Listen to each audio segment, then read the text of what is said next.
appeler nos 4 invités intervenants à nous rejoindre. Je pense, Jérôme, qu'on aura besoin d'un siège en plus. Sophie Ansely de PayPal. Voilà.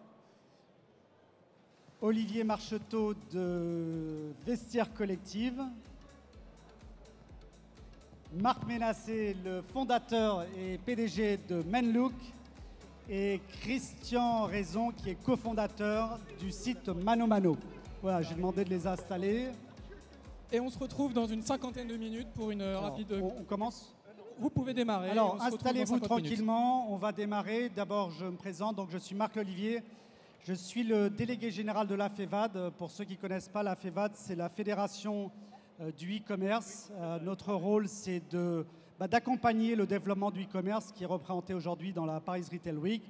Et accompagner le développement du e-commerce, c'est pour nous d'abord veiller à un environnement juridique et réglementaire qui permette un développement éthique et durable de ce secteur, dont on a vu ce matin qu'il était encore en forte croissance. Mais vous savez, c'est aussi un secteur qui bouscule beaucoup de situations acquises et qui, du coup, suscite aussi pas mal de réactions au niveau réglementaire. Là, on est en pleine loi numérique avec un certain nombre de dispositions sur les avis clients, sur les plateformes sur lesquelles la FEVAD est très présente. Et puis accompagner le développement du e-commerce, c'est aussi fournir un lieu d'échange et d'information pour les e-commerçants qui sont ici et leur permettre dans un environnement qui, vous le savez, puisque vous en faites partie, est en constante évolution, et bien d'anticiper les grandes évolutions à la fois sur le plan technique, sur le plan des habitudes de consommation, sur le plan également des pratiques des consommateurs. Et c'est ce que nous faisons à la FEVAD ensemble avec nos adhérents.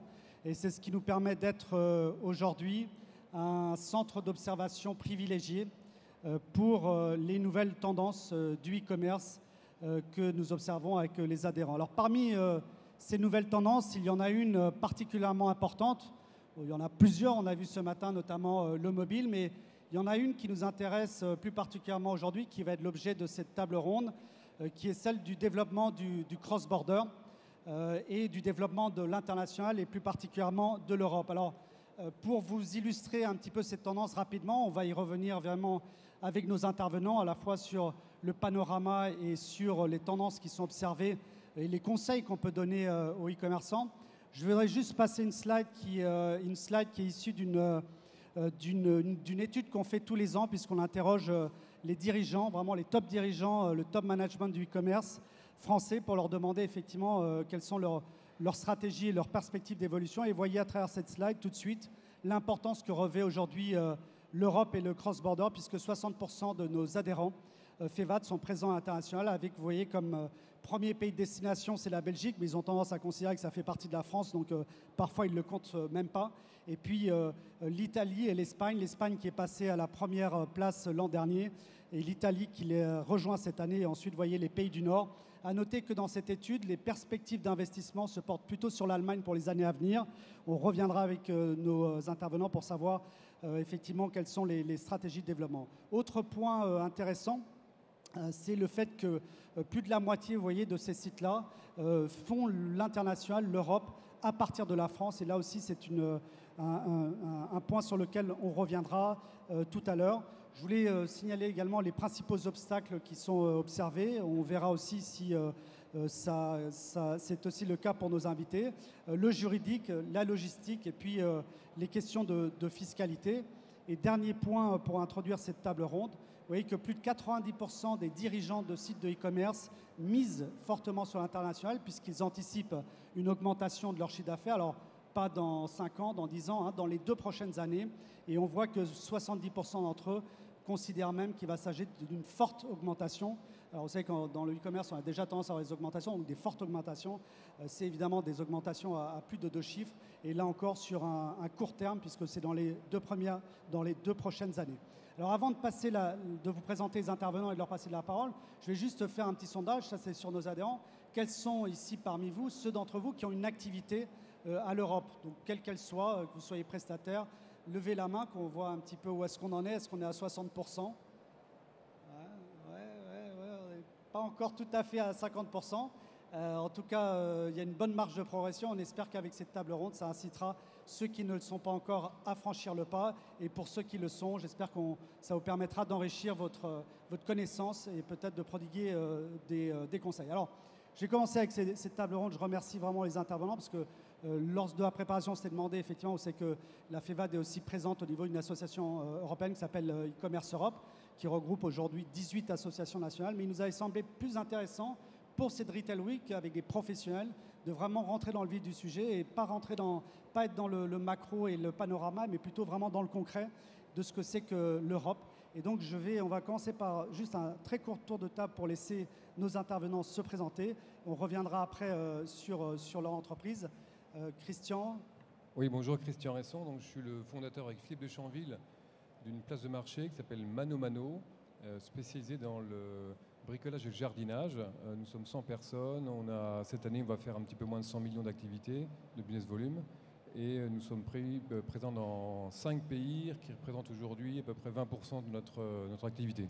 On reviendra après sur l'impact international. Marc, alors parlez bien près du micro pour qu'on vous entende. Oui, bonjour à tous. Donc, je suis Marc Ménassé, je suis le président et fondateur de Menlook. Donc Menlook, c'est le leader européen sur le segment de la mode masculine en ligne. Voilà, c'est de l'ordre de 5 millions de visites par mois, quasiment proche d'une centaine de millions de volume d'affaires et 75% de son chiffre d'affaires en dehors de France. Voilà. Merci Marc. Olivier. Olivier Marcheteau, je suis le directeur général de Vestiaire Collective. Donc Vestiaire Collective, c'est le leader européen de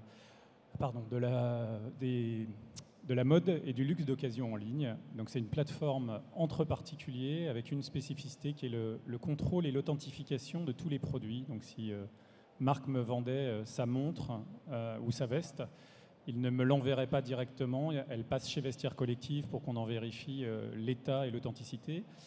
Ça a été créé en 2009 et aujourd'hui, l'an dernier, on a fait 80 millions de volume d'affaires à peu près. Je pense que cette année, on sera bien au-dessus des 100 millions.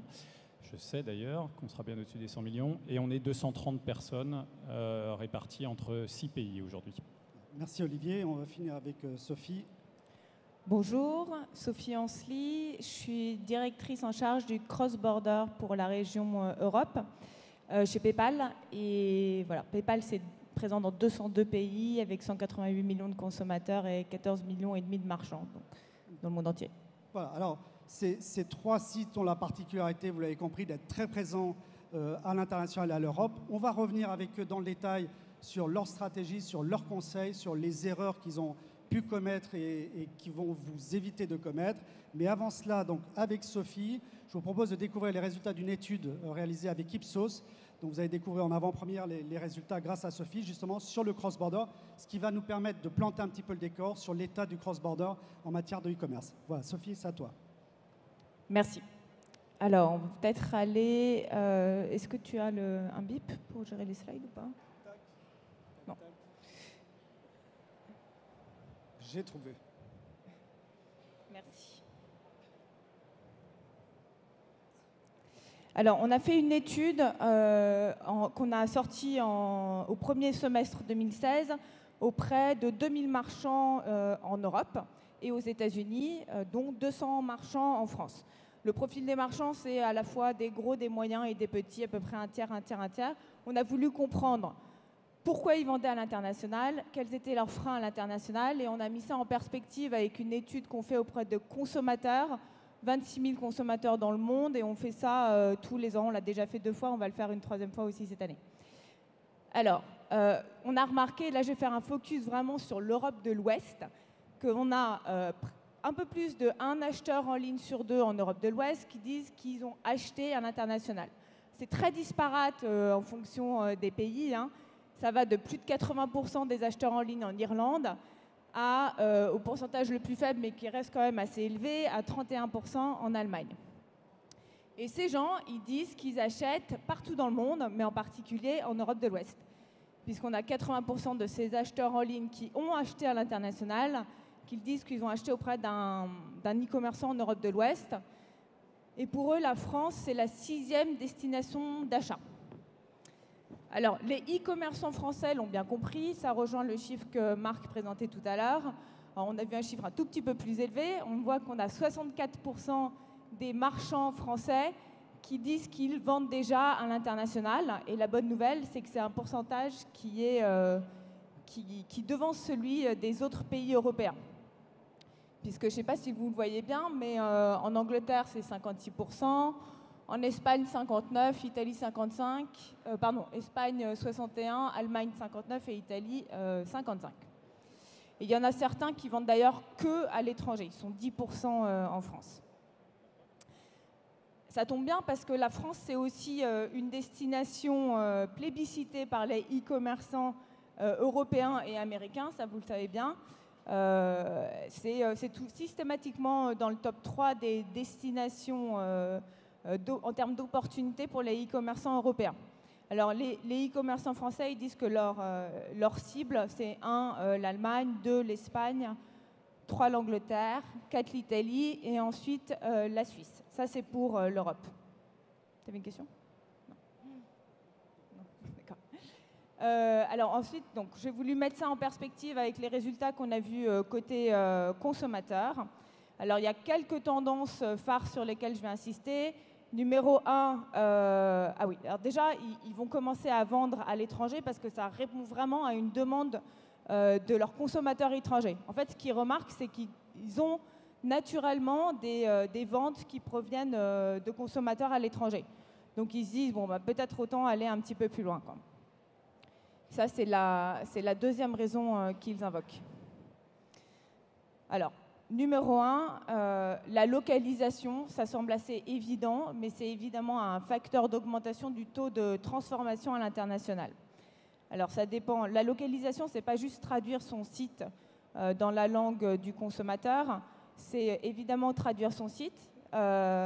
Donc c'est très important, notamment en Angleterre. C'est important pour 32% des acheteurs en ligne d'Europe de l'Ouest. Et pour les Anglais, c'est 70% d'entre eux qui disent qu'ils vont acheter plus si le site est traduit en anglais. La localisation, c'est aussi localiser le service client, parce que autant les gens veulent comprendre ce qu'ils achètent, mais ils veulent être sûrs que si jamais ils ont un problème, ils vont pouvoir être compris. Donc 33% d'entre eux disent qu'ils veulent avoir un service client dans leur langue. Et enfin, la localisation, c'est aussi adapter les devises et les moyens de paiement aux habitudes des consommateurs, puisqu'il y en a 41% de ces acheteurs d'Europe de l'Ouest qui disent qu'ils ne sont pas à l'aise s'ils doivent acheter dans une devise autre que leur devise propre. Je suis désolée parce qu'il y a eu un problème apparemment de typo. Alors, qu'est-ce qu'ils font, les e-commerçants français? Alors, il y en a quand même pas mal qui ont traduit leur site en anglais. 57% d'entre eux. C'est quand même loin derrière les sites italiens, puisqu'ils sont 70% en Italie à avoir traduit leur site en anglais, et loin derrière les Espagnols.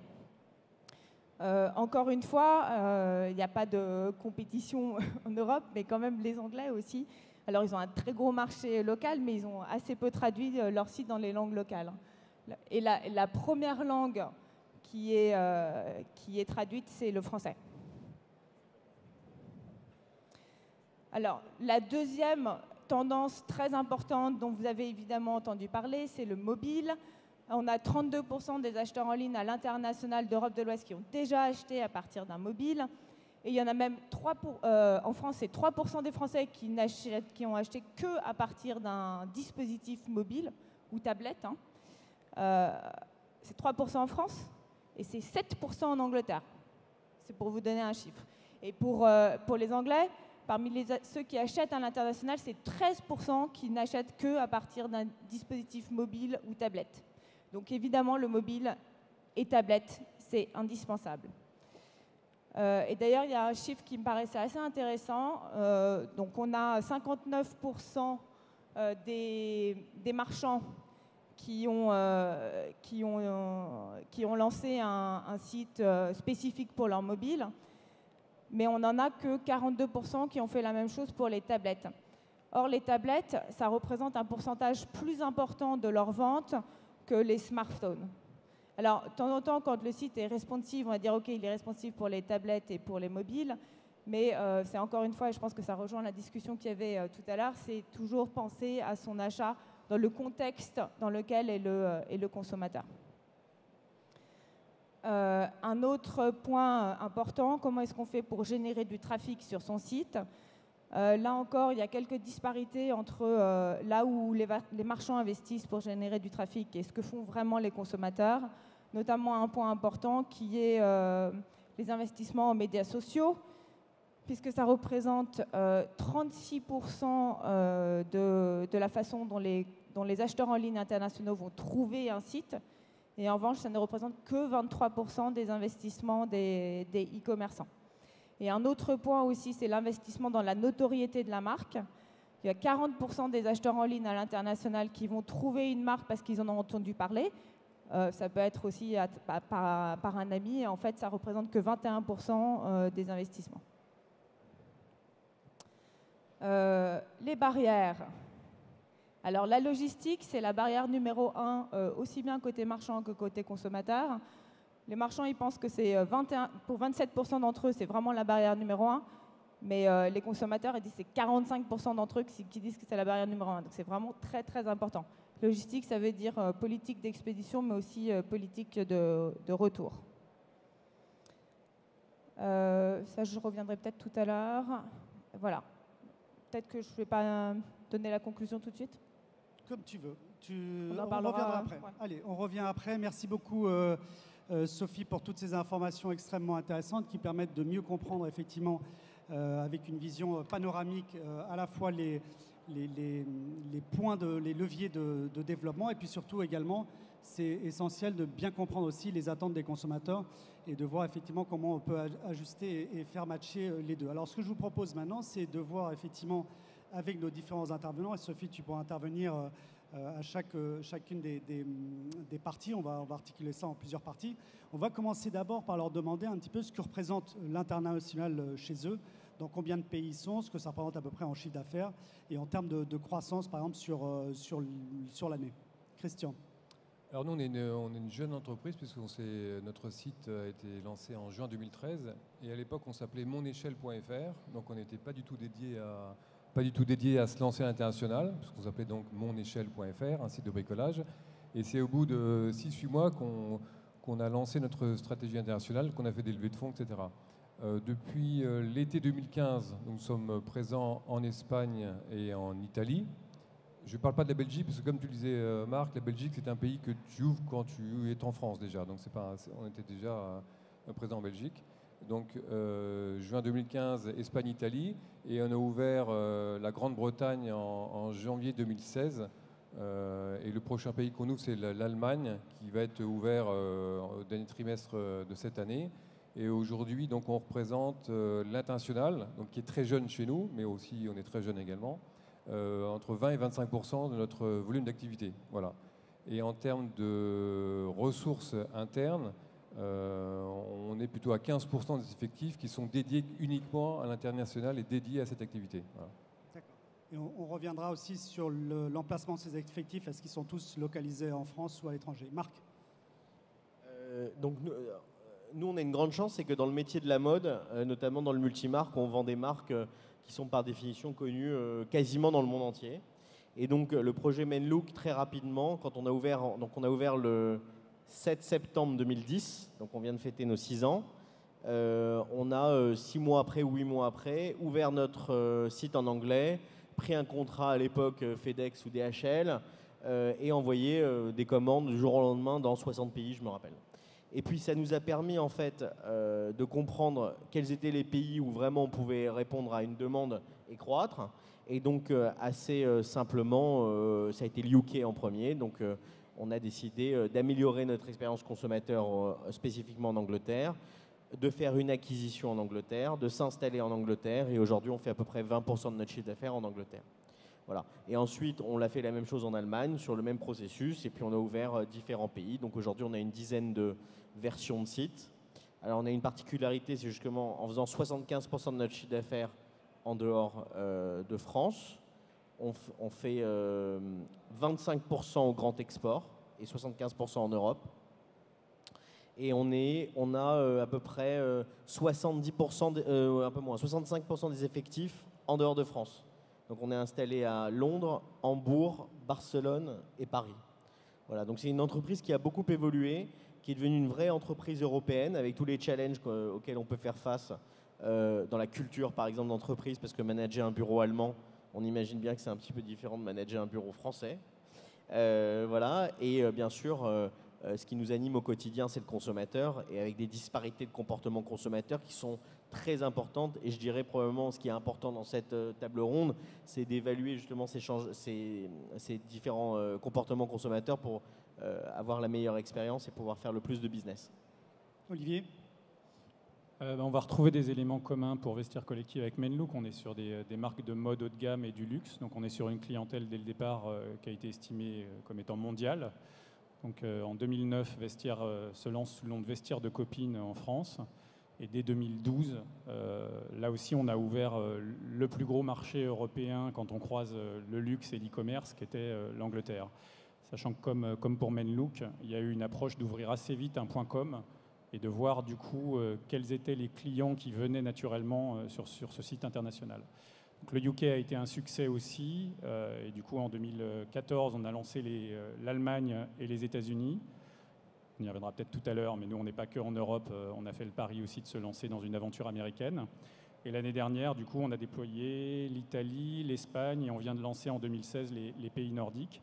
Donc aujourd'hui, l'international, ça pèse un peu plus de 60% du volume d'affaires de Vestiaire.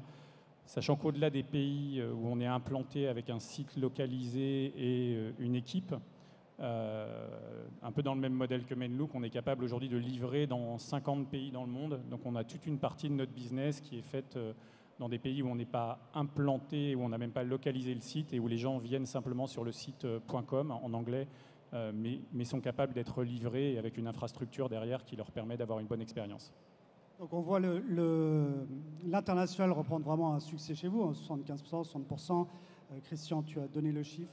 Combien ? 25%, mais c'est déjà assez impressionnant.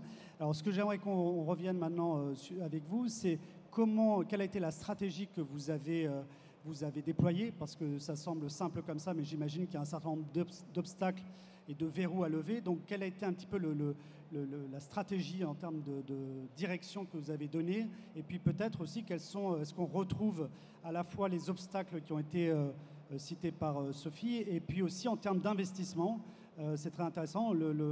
On a vu entre les réseaux sociaux, le SEO, etc. Et puis la dimension aussi, j'aimerais que vous nous parliez un petit peu de la dimension organisationnelle, puisque je crois que c'est aussi un des challenges qu'il faut lever et des défis qu'on rencontre lorsqu'on lance international. Christian.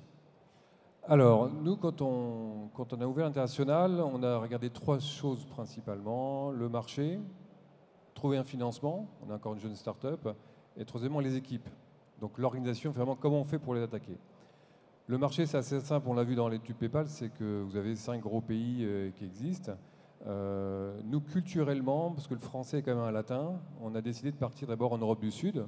C'est plus simple, de recruter un Espagnol, un Italien, et de négocier commercialement avec un Espagnol, avec un Italien, enfin selon notre point de vue, on peut discuter là-dessus, mais on avait plus notre côté latin qui nous parlait mieux, donc on est parti en Europe du Sud. Et ça, pour le coup, on l'a fait pour démontrer une capacité à aller travailler à l'international. C'était pour une préparation de futures levées de fonds. Donc c'était un peu aussi stratégiquement, c'était assez compliqué et à fort enjeu pour nous, mais c'est un peu pour ça qu'on est allé à l'international. Donc le marché, on en a parlé, les trous principaux. Pour nous, dans le bricolage du jardinage, on a le premier marché européen, 60 milliards, c'est l'Allemagne. Ensuite, 40 milliards, la Grande-Bretagne. Et ensuite suivent la France 30 et 12, 17 pour l'Europe du Sud. Donc c'était le premier critère. Ensuite, le financement. On a lancé des pays sans financement, finalement. Donc on a essayé de trouver des financements BPI, enfin, financement de l'actionnaire. Donc on a été chercher des financements BPI. On a réussi à convaincre notre banque de nous suivre également pour un petit financement. On a une philosophie chez nous, c'est toujours être un peu en déséquilibre avant en termes de financement pour pas avoir une mauvaise surprise. On sait très bien que ça coûte très cher de partir sur n'importe quel projet. Donc on a le droit de se planter, donc toujours être en surfinancement. Et la troisième chose, donc, c'est les équipes. On aurait souhaité lancer l'Allemagne. On avait souhaité lancer l'Allemagne il y a 6 mois. mais on s'est trompé dans le recrutement. Moi, j'avais pris mon meilleur BizDev français, donc un sourceur, je l'avais mis sur l'Allemagne, il parlait allemand, très bien. Je l'ai mis sur l'Allemagne, ça n'a pas fonctionné. Ensuite, j'ai embauché une Allemande qui finalement n'était pas très bon BizDev, donc ça n'a pas fonctionné. Aujourd'hui, ça y est, j'ai pris un Allemand et j'ai pris un très bon BizDev allemand. Ça coûte plus cher. Culturellement, c'est également, il faut c'est plus lent. Voilà, il faut acclimater les équipes à cette nouvelle stratégie. Et j'ai enfin trouvé la façon d'y aller correctement en Allemagne. Donc finalement, c'est un pays qu'on aurait dû lancer plus tôt, mais qui va être le dernier pays ouvert dans notre stratégie finalement. Voilà, donc ça c'est important. Et alors, deux choses en termes d'organisation. Vous avez combien de personnel qui est délocalisé par rapport à ce que vous faites en France? Nous, on a décidé de tout faire en centrale. Donc on a 100 salariés. Les 100 salariés sont à Paris. Et quand on ouvre un pays, on l'ouvre, on embauche des personnes, donc des locaux qui viennent à Paris, et on gère toute l'activité de Paris. On croit beaucoup avec Philippe, mon associé, à la proximité du management. Surtout qu'on est moyenne d'âge 27 ans, je crois, chez Mano Mano, donc c'est un peu jeune, un peu foufou. On aime bien avoir avec nous, c'est un choix, et on se rend compte qu'on va beaucoup plus vite. On tire beaucoup de leçons, et ça circule au sein de l'entreprise. Et ensuite, tout ce qui est IT, marketing, on ne fait que dupliquer nos politiques de pays. Donc aujourd'hui, c'est assez peu adapté finalement au marketing local, mais ce qui est peut-être un peu plus vrai dans notre industrie que dans l'industrie du luxe, etc. Donc on ne fait que dupliquer nos recettes marketing français dans les autres plateformes. Donc tout est en centrale, et donc les 100 personnes qui sont chez nous sont à Paris. Alors on verra après si c'est le cas aussi pour les deux autres intervenants. Dernier point, en préparant la table ronde, tu me disais que sur le financement, effectivement, autant les VC étaient assez allants, autant du côté des banques, parfois, c'était un petit peu plus difficile de les convaincre. D'un point de vue start-up, la banque n'est pas là pour vous financer, il faut le savoir, donc c'est pas la peine d'aller les voir. Elles viennent que quand ça commence, il y a du volume, et qu'elles se disent, tiens, on peut préempter un peu de trésorerie, on peut commencer à jouer. Mais j'ai aujourd'hui rencontré aucune banque qui pouvait nous financer sur une ouverture de pays. Et le financement qu'on a trouvé auprès de notre banque, on ne lui a pas dit que c'était pour l'international. On lui a raconté autre chose. Voilà. J'espère qu'elle n'est pas là. Alors, Marc, justement, Pour ajouter un truc sur quelque chose sur le financement, donc BPI historiquement, la COFAS accompagnait des entreprises dans leur développement export avec notamment un produit qui s'appelle l'assurance prospection qui permet, on va dire, d'avoir un financement qui est remboursable uniquement si on atteint son BP, donc il permet de prendre le risque. Et ce financement, il y a des banques qui l'accompagnent notamment en l'avançant. Donc voilà, aujourd'hui la COFAS est sous BPI France, donc il faut aller voir BPI. Nous, on en a profité sur un certain nombre de zones et conjointement à son partenaire bancaire, faire préfinancer justement cette aide remboursable. Voilà. Alors justement, Marc, sur Menlook, justement, quelle a été la stratégie de développement en termes de choix des pays, d'organisation, de financement également? Tu peux nous dire? Donc, on reviendra sur le financement, mais déjà en termes d'approche, ce que j'expliquais, c'est que le fait qu'on ait traduit notre site en anglais nous a permis, on va dire, de poser des bases et de tester des choses. Une fois qu'on a testé des choses, on s'est fixé des règles. La règle déjà, c'était de dire à combien de chiffre d'affaires annuel ça vaut le coup de traduire son site, encaisser en devise, avoir un début de service client dans la langue et surtout avoir une politique de shipping, d'expédition qui corresponde au comportement du consommateur local. Alors nous, on s'est dit à l'époque que sur un gros million de run rate, ça valait le coup de mettre quelqu'un en face pour commencer de run rate annuel, pas par jour, ça valait le coup de commencer à bosser. Et puis on s'est dit, ok, c'est 1 million, et puis ce 1 million, il va nous porter à 5 millions de chiffres, et à 5 millions de chiffres, on va recruter une équipe. Et là, la question qui se pose, c'est est-ce que l'équipe, je la recrute en local ou est-ce que je la recrute en centrale? Bon, il s'avère que nous, on est une entreprise très entrepreneuriale, donc on a eu l'opportunité par 2 fois dans des pays qui sont difficiles, que sont l'Angleterre et l'Allemagne, de faire une acquisition qui en Angleterre s'est extrêmement bien passée, voilà, et qui en Allemagne s'est extrêmement mal passée. Voilà. Donc en Angleterre, ça s'est bien passé parce que c'était une entreprise qui était très complémentaire à nous, avec un comportement consommateur qu'on connaissait, qui était plutôt proche du marché français.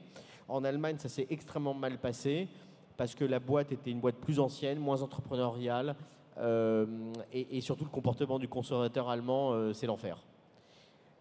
Donc ça a été dur. On y a passé du temps. Ce que tu expliquais justement sur le fait que les choses en Allemagne fonctionnent bien, mais elles mettent du temps à fonctionner. Il y a moins de, paradoxalement, c'est les pros du process, mais ce n'est pas les pros de l'initiative. Et ce n'est pas des grandes généralités, c'est juste que le pays est fait comme ça et la mentalité est comme ça. Donc le temps de dérouler a été un temps plus long que ce qu'on a pu faire par ailleurs. Le fait est aujourd'hui que l'Allemagne représente, depuis cette acquisition, est complètement intégrée de l'ordre de 25% de notre chiffre sur le net après retour. Donc 25% c'est beaucoup, qu'on a une vraie empreinte allemande et que ça pèse dans nos métiers, puisque dans la mode en Allemagne, c'est à peu près de l'ordre de 50% plus gros qu'en France. Donc voilà, ensuite on fait des sites qui sont des sites à destination de population, on va dire de marchés qui sont un peu moins stratégiques mais qu'on aime bien. C'est typiquement le cas de l'Europe du Sud, c'est typiquement le cas du Japon, de la Corée, de l'Australie, qui sont des marchés qui marchent bien chez nous. Et là on est en train de préparer la Chine, parce que c'est vrai qu'il y a un gros chamboulement en Chine sur nos métiers. Si je devais juste partager quelques erreurs et les choses où il faut être vraiment très vigilant, c'est que nous on a fait une erreur de dire que sur des petits pays on allait lancer plusieurs petits pays en même temps. Ça c'est une erreur, parce qu'en fait chaque pays est un pays et chaque pays mérite qu'on s'y attelle en tant que tel. Donc c'est pas un bulk de pays, on se dit pas c'est l'Europe du Sud. Il y a que les Américains qui croient que l'Europe c'est un pays. Je veux dire, c'est vraiment très difficile l'international. C'est très difficile dans l'approche, c'est très difficile dans la compréhension, c'est très difficile dans le temps qu'il faut passer en tant que manager pour que les choses prennent. Nous, on a vraiment des projets locaux qui n'ont pas pris parce qu'on n'y a pas passé assez de temps. Et c'est aussi difficile dans le financement parce qu'en fait, nous, on est une entreprise, on a levé une 40aine de millions d'euros de fonds. Et c'est vrai que si on avait mis ces 40 millions à destination d'un projet franco-français, bah peut-être qu'on aurait fait mieux en résultat à la fin, mais on aurait eu un profil d'entreprise qui aurait été 100% en France. Et c'est vrai que quand je vois mon mois d'août, donc le mois d'août qu'on vient de clôturer, ce que je disais précédemment, qui fait à peu près de l'ordre de quasiment 60% de croissance, dont plus de 2/3 de la croissance est tirée par des pays comme l'Angleterre ou l'Allemagne, parce que juste en août en Angleterre et en août en Allemagne, on travaille et les gens sont là et ils consomment. Je me dis que c'est plutôt un pari qui s'est révélé être bon pour l'entreprise. Olivier, Vestiaire Collective. Je pense que le chemin ressemble là encore à celui de Menlook. Je pense que la première étape que moi je trouve assez facile en fait, c'est donner une chance à des consommateurs dans d'autres pays de venir acheter des produits. Donc ça veut dire faire des deals avec des transporteurs et puis mettre en place des plateformes de paiement en général suffisantes pour que les gens puissent payer dans leur monnaie locale, qui est quand même un vrai sujet. Ça permet de faire le tri, de voir émerger des pays dans lesquels vous avez de la demande et donc de franchir l'étape d'après qui est pour nous la localisation du site, qui est un vrai sujet parce que nous, on a un panier moyen très élevé qui est de l'ordre de 400 €. On travaille sur des produits de luxe. Et donc, la qualité et la finesse de la traduction sur les fiches produits ou sur les interactions avec les clients est très importante. Derrière, nous, on localise les sites. C'est l'étape dans laquelle on est, par exemple, aujourd'hui dans les pays nordiques. Et du coup, on offre une expérience cohérente pour les pays. Et un peu comme le disait Marc, ensuite, on voit une taille de business qu'on atteint où on se dit, tiens, là, on a envie d'accélérer sur le marketing. Nous, on a un double modèle sur les ressources. On centralise tout le marketing digital, on va dire, un peu de masse. Donc, l'achat de mots-clés sur Google, tout ce qu'on fait sur Facebook ou sur Criteo sont des choses dont on pense que, finalement, il y a une expertise centrale très technique qu'on peut déployer tout pays confondu. Par contre, on a une partie de marketing autour de la notoriété de marque, des réseaux sociaux, de la pénétration des milieux d'influenceurs de la mode, qui sont les vrais gens qui portent le bouche à oreille dans notre business et qui sont aussi des gens qui vendent sur la plateforme. Sachant que nous, on a un double défi dans l'internationalisation. D'un côté, il faut qu'on aille chercher des acheteurs et de l'autre, il faut qu'on aille chercher des gens qui vendent des sacs, des vêtements, des chaussures sur la plateforme. Et donc, pour faire ça bien, nous, on considère qu'à un moment, il faut rentrer dans le pays et engager directement, d'un point de vue marketing, avec les influenceurs locaux, notamment toute la partie réseaux sociaux, sur lesquels sinon, et relations publiques, sur lesquels sinon vous restez toujours une boîte européenne qui vient raconter une histoire avec plus ou moins de succès. Donc là, on ouvre des bureaux, nous. Donc aujourd'hui, on a au total, je pense, une quarantaine de personnes. Les 2 plus grosses équipes sont à New York et à Londres. Et après, on a des bureaux aussi à Berlin et à Milan. Le seul pays qu'on traite pour l'instant encore depuis la France est l'Espagne. Donc on a un double modèle et on fait un gros investissement là-dessus. Je rejoins tout à fait Marc sur le fait qu'il ne faut pas sous-estimer l'impact du déploiement international sur l'organisation. C'est-à-dire que quand Vestiaire a démarré le UK en 2012, il y a eu un départ, on va dire, mitigé, un peu avec les mêmes histoires, recrutement de quelqu'un de très très bien, anglaise, qui s'est heurtée en fait à toutes les barrières d'une boîte française, avec toutes ses équipes à Paris, et qui écoutait plus ou moins ce qu'elle demandait. Et donc ça n'a été résolu que par l'envoi d'une des fondatrices de Vestiaire, Fanny Moisin, à Londres, qui elle a réussi ensuite à impulser un vrai développement. Donc ce sujet de comment est-ce qu'on passe vraiment suffisamment de temps et comment est-ce qu'on écoute les besoins spécifiques des pays, dès que vous avez franchi une certaine taille, ça devient essentiel dans le succès. Okay. Sophie, tu voulais réagir par rapport à ce que disait Olivier? Oui, je voulais juste... on a évidemment un très grand nombre de marchands qui vendent à l'international, mais on est aussi une entreprise internationale présente dans 202 pays et on a localisé nos services dans 26 pays différents. Et je rejoins complètement ce que vous dites aussi. Il y a aussi cette notion d'être proche du marché. Et le jour où on localise par la Scandinavie, c'est sûr que ça permet vraiment de devenir beaucoup plus pertinent dans les marchés. Olivier, juste, si tu peux nous dire peut-être une erreur que vous avez commise et que vous ne referiez pas dans la stratégie, ça c'est toujours intéressant pour les gens. Et puis également sur le financement, puisque vous avez levé quand même beaucoup d'argent, est-ce que la stratégie internationale a fait partie également de ce qui a réussi à convaincre les investisseurs d'investir dans Vestiaire Collective? Alors, avant, je vais revenir 2 secondes sur ce qu'on trouve nous très important en localisation. Et tu ne m'as pas payé pour dire ça, mais il y a des spécificités de marché et des normes de marché dans certains pays, notamment sur la confiance, qui sont très importantes à comprendre. Donc moi, un des conseils que je vous donnerais qui ne coûte pas cher, c'est aller voir les équivalents de la FEVAD, parler à des e-commerçants quand vous devenez sérieux dans un pays. En Allemagne, si vous n'avez pas le logo Trusted Shop, vous pouvez oublier. C'est-à-dire que pour les Allemands, vous n'êtes pas dans le marché. Il y a des équivalents dans d'autres pays. Donc ça, c'est le petit conseil. Mais un point très important, surtout pour la FEVAD. En Espagne, c'est pareil. Après, nous, on a fait, je pense, collectivement, à peu près toutes les erreurs qu'on pouvait faire. D'abord, on s'appelait Vestiaire Collective, Vestiaire de copines.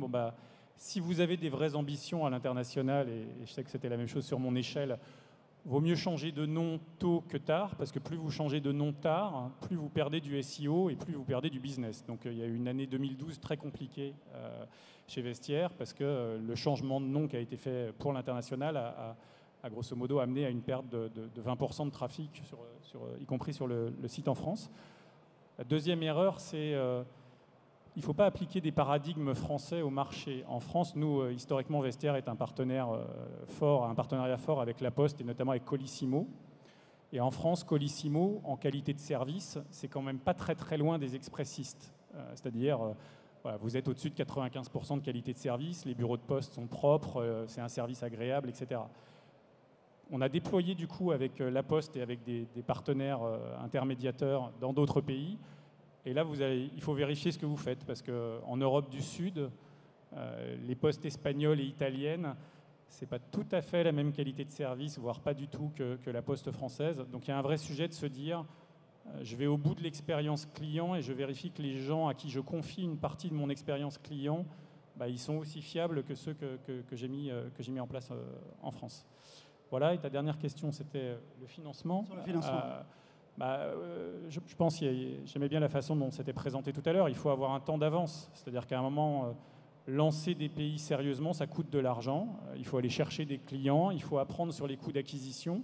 Ça complexifie aussi vos opérations derrière. Donc à un moment, il faut rajouter des ressources pour localiser les sites à la tech, pour vérifier les contrats avec les transporteurs et la prestation de services. Il faut mettre des gens au customer service.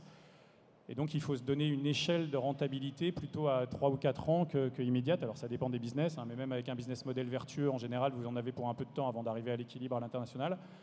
Donc j'ai envie de dire, les 3 derniers tours de vestiaire, ils ont été pitchés sur l'accélération de l'international. Donc en 2012, le tour qui a été fait avec Balderton, c'était pour faire le UK et démontrer le potentiel en dehors de France. En 2013, le tour avec Condé Nast et ID Invest, c'était déployer toute l'Europe. Et le dernier tour avec notamment Euraseo, qui est venu aux côtés de tous les existants en 2015, c'était pour financer le lancement et la croissance aux États-Unis. Et c'est important d'avoir cet argent de côté, parce que sinon vous vous retrouvez à arbitrer entre votre business français qui est mature et qui en général est assez rentable, et le fait finalement de d'écrire l'histoire et la suite, ce qui est pas la bonne stratégie. Il faut pouvoir faire les deux en parallèle. Ok. Alors, on a vu effectivement le développement de l'international, les difficultés que vous avez rencontrées, les conseils que vous pouviez donner. Ce que j'aimerais bien voir avec vous maintenant, c'est au-delà de l'accroissement du chiffre d'affaires, et on a vu qu'il commence à peser énormément dans vos chiffres, dans vos résultats. Qu'est-ce que peut apporter l'international en dehors de la croissance du chiffre d'affaires sur la structuration même de l'entreprise? Est-ce qu'il y a des best practices? Est-ce que vous arrivez à capitaliser aussi sur votre propre business en France, sur justement ce développement international, du fait de la connaissance que vous pouvez acquérir sur les autres marchés? Christian? Alors oui et non. C'est sûr que quand on commence à faire du business en Grande-Bretagne, un pays qui est beaucoup plus éduqué en termes de web, etc., ils sont 5 ans, 10 ans d'avance sur nous, donc on apprend et ça nous anticipe à ce qu'on fera en France ou dans les autres pays. Donc pourquoi pas, ça donne des idées, au moins ça nous donne des petits guidelines pour la suite. Mais chaque pays étant tellement bien spécifique, et c'est un peu ce qu'on dit depuis le début, c'est qu'il faut, si c'est sans anticiper la partie conseil qu'on pourrait donner, il faut être encore plus local que local. Donc il faut se fondre dans le pays. Et je ne pense pas qu'il y ait des recettes à prendre, enfin si, sûrement en termes de UX, etc., mais why not, mais il n'y a pas de recette qu'on peut dupliquer pour chaque pays. Il faut être plus local que local. Donc ça, c'était le constat qu'on a fait, enfin on est encore jeune, hein, on a un peu moins d'un an à international, mais c'est un constat qu'on n'arrive pas encore à bien dupliquer et à prendre des leçons à droite à gauche de ce qu'on peut faire. C'est plutôt nous qui, avec nos propres règles, arrivons sur ces pays-là. Voilà, répondre rapidement. Je fais une petite coupure de 2 secondes. Il y a une valise rouge qui a l'air d'être abandonnée. Est-ce que le propriétaire est dans la salle, s'il vous plaît? Parce qu'on a des consignes de sécurité à respecter. La valise rouge ici, est-ce qu'elle appartient à vous, Oui, monsieur? il y a un talis rouge. Tout va bien, on continue. Qui va être... non, Anne-Mademoiselle. Voilà. Ok, tout va bien. Nous pouvons donc continuer en toute sécurité cette table ronde. Merci Jérôme pour cette annonce effectivement importante pour madame en tout cas. Et à condition que sa voiture ne parte pas en Europe, j'espère qu'elle va rester en tout cas sur la porte de Versailles. Alors, je crois que c'est à toi Marc de... Non, alors nous, y a un truc, c'est que depuis que moi je connaissais rien à la mode avant de lancer ce business. Et j'y connais toujours rien d'ailleurs. Et non, un peu plus. Et en fait, mes équipes... T'as des fans là. Mais oui, bien sûr. Et mes équipes, elles venaient toujours me voir en me disant « Non, mais tu comprends, regarde, là il fait beau, là il pleut, là il y a un problème. Dans le sud de la France, ils ont eu des inondations, c'est normal qu'on fasse pas de business. » Donc, en fait, je caricature un peu, et même si on parle de choses beaucoup plus tragiques que sont les événements qui ont pu arriver, c'est vrai que quand on a un business international, on a globalement un business qui est un peu dérisqué, parce que c'est exactement l'exemple que je citais au mois d'août. Au mois d'août, en France, c'est vrai que bon, c'est un peu difficile, mais quand on est présent en Europe du Nord, c'est différent. Voilà. Donc ça, c'est un premier point qui est de dire on diversifie au plus son risque. Le deuxième point, c'est que quand on est dans une logique de création de valeur, de création de business, une logique entrepreneuriale, eh ben, un business qui est vraiment présent à l'international versus un business qui est franco-français, bah, ça a juste plus de valeur. Ça a plus de valeur pour une raison très simple, c'est que la difficulté qu'on a eue pour aller à l'international, bah, elle a du coup créé de la valeur. Elle a créé de la connaissance, elle a créé plus de business, elle a dérisqué, etc. Et le troisième point, c'est que aujourd'hui, la plus belle opportunité qu'on a grâce à l'Internet et grâce au digital, c'est justement de créer un business à l'international. Moi, j'ai envie, tous les jours, je discute de l'international avec des entrepreneurs, et Internet, ça n'a jamais été, il n'y a jamais eu une aussi belle opportunité. Si on prend les réseaux sociaux, typiquement, moi, je vois des créateurs qui, il y a 10 ans, pour se lancer, auraient dû aller voir des department stores européens, convaincre des acheteurs qui sont hyper durs pour se développer. Aujourd'hui, un créateur, il a un compte Instagram, il a un e-shop, Et du jour au lendemain, il arrive à exister, à faire du business, je ne sais pas, mais à exister dans d'autres pays. Donc voilà, donc le monde est en train de changer. Et donc moi, je n'avais jamais vu, quand j'ai lancé Menlook, les choses autrement. Est-ce que tu arrives assez facilement dans le développement international à tirer un levier volume, ou est-ce que c'est des marchés que vous adressez au début séparément, ou assez vite en search, vous arrivez quand même à consolider et à obtenir des effets leviers grâce à ces volumes? Alors, nous, il faut comprendre un truc, c'est que quand bien même on est installé sur place, on a quand même une vraie logique de think global, act local. C'est-à-dire que nos stocks sont tous mutualisés en un seul stock qui est en France et qui ship le monde entier.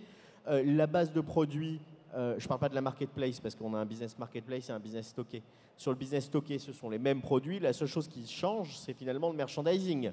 Mais en aucun cas, on a des achats spécifiques pour l'Angleterre ou des achats spécifiques. On essaie de leverager. Ça, dès le départ. Dès le départ.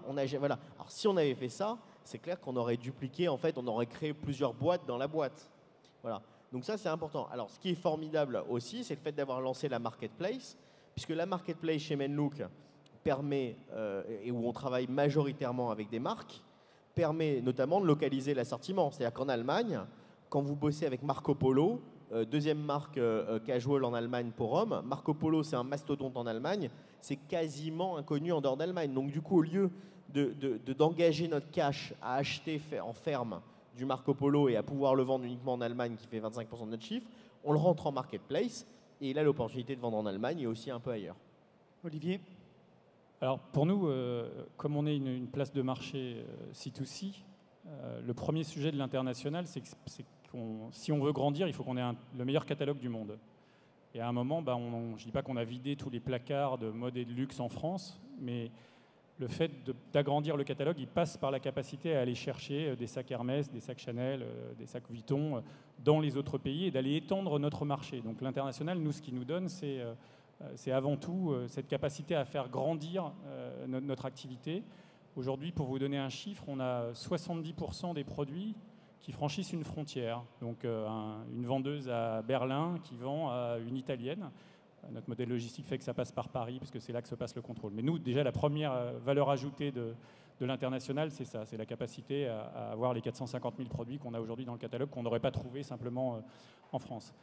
La deuxième chose, pour moi, il y a un apport de créativité et d'innovation quand on commence à avoir des équipes dans les pays qui est très fort. Si vous recrutez des gens smart, ils vont revenir avec plein d'idées et ils vont aller chercher notamment des zones où ils peuvent agir. Donc nous, la partie où ils peuvent agir, c'est sur notamment tout ce qui est fait, j'en parlais tout à l'heure, en relations publiques. On a des fashion ambassadors, donc des gens qui sont des conseillers et qui sont nos voix sur les réseaux sociaux.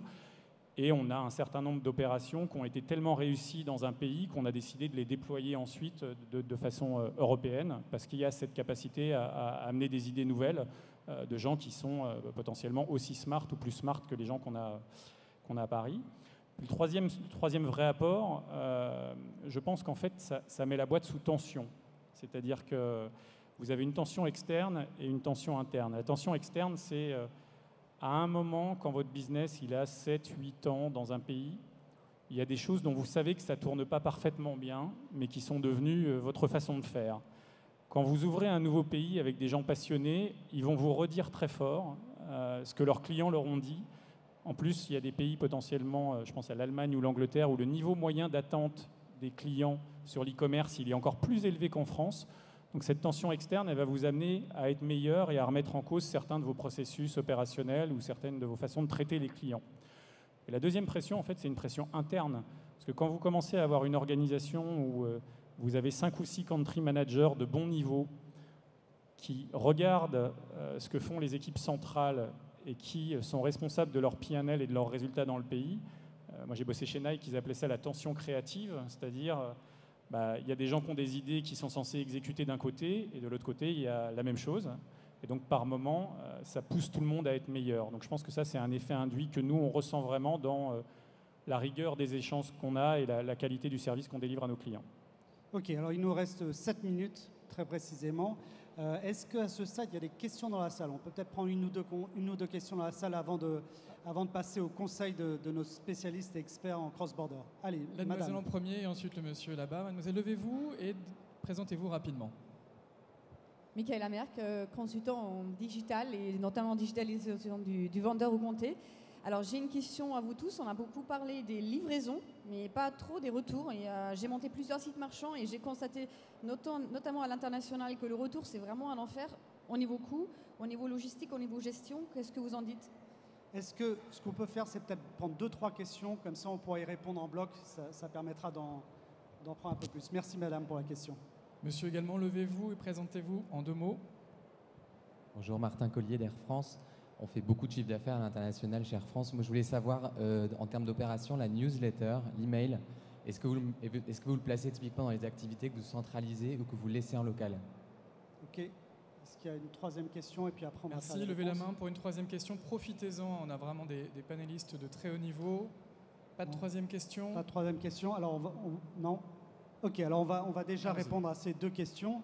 Donc, première question, effectivement, les retours. On a vu d'ailleurs ce matin avec l'étude FEVAD que les taux de retour augmentaient et on a effectivement un effet avec les frais de port gratuits de retour de plus en plus souvent. Et on a vu effectivement une augmentation et de plus en plus de gens qui déclarent, un petit peu comme en Allemagne avant, commander plusieurs tailles, plusieurs couleurs.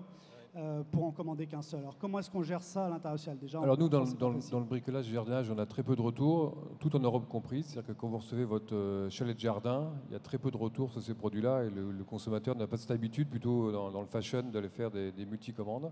Donc ça reste constant chaque pays. Et newsletter, tout est en centrale, c'est-à-dire que c'est pareil. On a une personne à la communication pour l'Espagne-Italie qui prend le template général de toute la boîte et qui envoie une newsletter comme ça. Voilà. Les produits changent un peu, mais on essaie de garder un petit peu la même l'actualité, on gagne du temps, c'est plus rapide. Marc?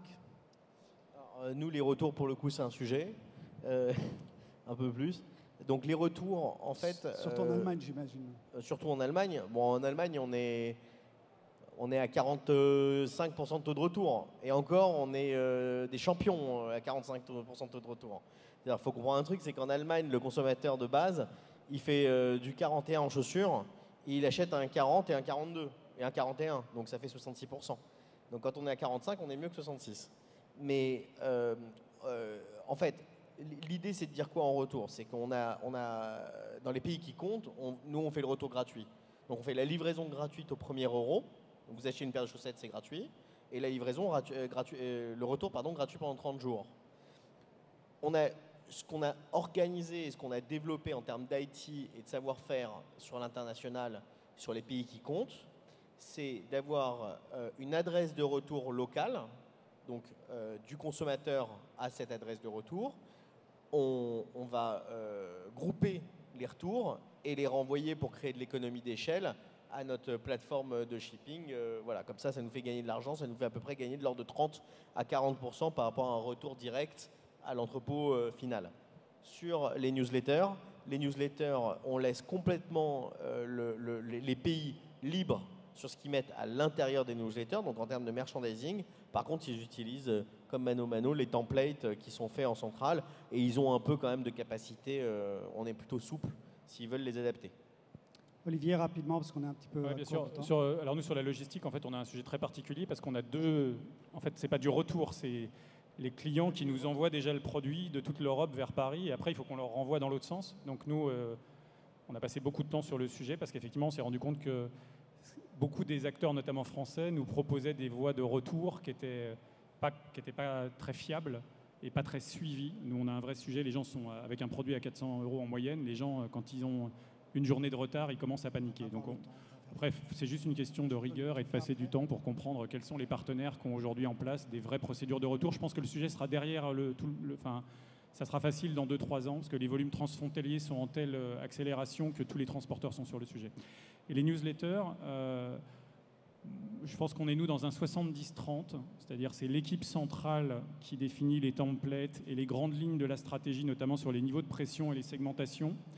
Et après, on souhaite que les patrons de pays aient une capacité à pousser notamment des activités promotionnelles ou des activités sur des angles spécifiques, des sujets de mode qui intéressent les Allemands mais pas les Français. Donc à la fin, c'est un dialogue entre les équipes centrales et les équipes locales. Ok, merci Olivier. Alors, on va conclure avec les conseils. Avant ça, je crois que Sophie brûlait d'impatience de dire quelque chose sur les retours. Sophie, tu voulais ajouter quelque chose ? Donc sur les retours, effectivement, on a constaté que c'était même la barrière numéro 1 pour les acheteurs internationaux. Du coup, on a lancé un service de frais de retour remboursés. Donc maintenant, c'est valable dans 51 pays dans le monde entier. Pour tous ces consommateurs, où qu'ils achètent, ils auront leurs frais de retour remboursés par PayPal. Voilà. Donc ça permet aux petits commerçants aussi d'être compétitifs sur ce secteur-là. Merci Sophie. Alors, on va maintenant conclure. 3 conseils, 1 minute par personne. Quels sont les 3 conseils que vous donneriez à nos e-commerçants dans la salle qui veulent se lancer à l'international? Premier conseil, allez-y. Si vous n'y êtes pas, vous êtes déjà mort, voire moribond, vous êtes déjà en retard. Donc allez-y. Le français s'exporte bien, nos ingénieurs, nos petits jeunes, ils parlent très bien anglais. Allez-y. Deuxième conseil, embauchez pour ça. Ne prenez pas des gens en interne, embauchez des gars locaux, faites-vous aider par des gens à l'externe. C'est vraiment la clé du succès, vous gagnerez du temps, etc. Et troisième conseil que j'ai déjà dit, c'est faire local. Voilà, quand vous partez en Allemagne, vous faites local ou ailleurs. Marc? Moi, premier conseil, c'est partez 3 jours dans le pays où vous voulez exporter. Prenez votre LinkedIn, rencontrez des entrepreneurs, rencontrez des gens qui font le marché de 8h jusqu'à 23h parce que vous reviendrez, 1, vous serez heureux et 2, vous aurez compris pas mal de choses. Le deuxième conseil, c'est d'un point de vue organisationnel et financier, on en a parlé, n'y allez pas si juste vous voulez faire porter l'international à vos équipes existantes, parce que ça les défocalisera et ça ne marchera pas. Et le troisième conseil, qui est probablement le plus important, c'est écouter le consommateur, parce qu'il n'y a que ça qui compte et il n'y a que grâce à ça que vous ferez du business. Merci Olivier. On m'en a volé un, mais comme je suis prudent, j'en avais prévu 4, donc ça va. Parce qu'effectivement, le premier, c'était d'y aller le plus tôt possible et le plus fort possible. 2, moi je pense vraiment qu'il faut s'appuyer sur des partenaires. C'est-à-dire, il y a plein de gens aujourd'hui qui sont des facilitateurs dans ce marché, qui peuvent vous aider à démarrer sans mettre des gros tickets dans les ressources internes. Le troisième, pardon, je le recherche, c'est gérer votre temps. C'est-à-dire qu'à un moment, les miracles n'arrivent pas. Si vous dites que ça doit peser un certain pourcentage de votre chiffre d'affaires, ça rejoint le conseil de Marc sur le fait de bouger et d'y aller. Il faut que ça prenne quasiment autant, si ce n'est plus, de votre temps que ce que vous avez écrit dans votre business plan. Sinon, ça n'arrivera jamais. Parce qu'il y a des gens qui sont 100% sur le sujet dans chacun des pays que vous regardez. Et le troisième, c'est de rester agile. C'est-à-dire ça bouge très vite. Et donc, il y a un vrai sujet d'adaptation de l'organisation en fonction du nombre de pays que vous couvrez, du business que vous faites dans les différents pays. Et donc, les gens qui vous expliquent qu'il y a un modèle et puis après... c'est derrière vous, c'est du pipeau, parce que ça continue de bouger. Nous, on n'a pas du tout les mêmes sujets aujourd'hui avec 60% du chiffre d'affaires à l'international et 6 pays ouverts que ceux qu'on avait il y a 2 ans quand je suis arrivé et qu'on traitait en gros la France et l'Angleterre. Merci Olivier. On va conclure avec Sophie pour le mot de la fin. S'entourer des bonnes personnes, aussi bien des partenaires que les équipes internes. Ok, c'est très efficace. En tout cas, merci beaucoup. J'espère que cette conférence vous aura permis d'apprendre des choses, peut-être donner envie d'aller à l'international. Vous avez vu, il y a un potentiel énorme. En même temps, il faut s'y préparer. C'est sérieux. Ce n'est pas effectivement quelque chose qu'on peut se dire, tiens, on va faire l'international. On espère en tout cas que cette table ronde vous aura apporté des éléments de réflexion, de pensée pour vos stratégies. Je voudrais vraiment remercier chaleureusement les intervenants qui ont accepté de jouer le jeu, de venir nous livrer beaucoup d'informations. Je crois qu'on peut les applaudir. Merci à eux.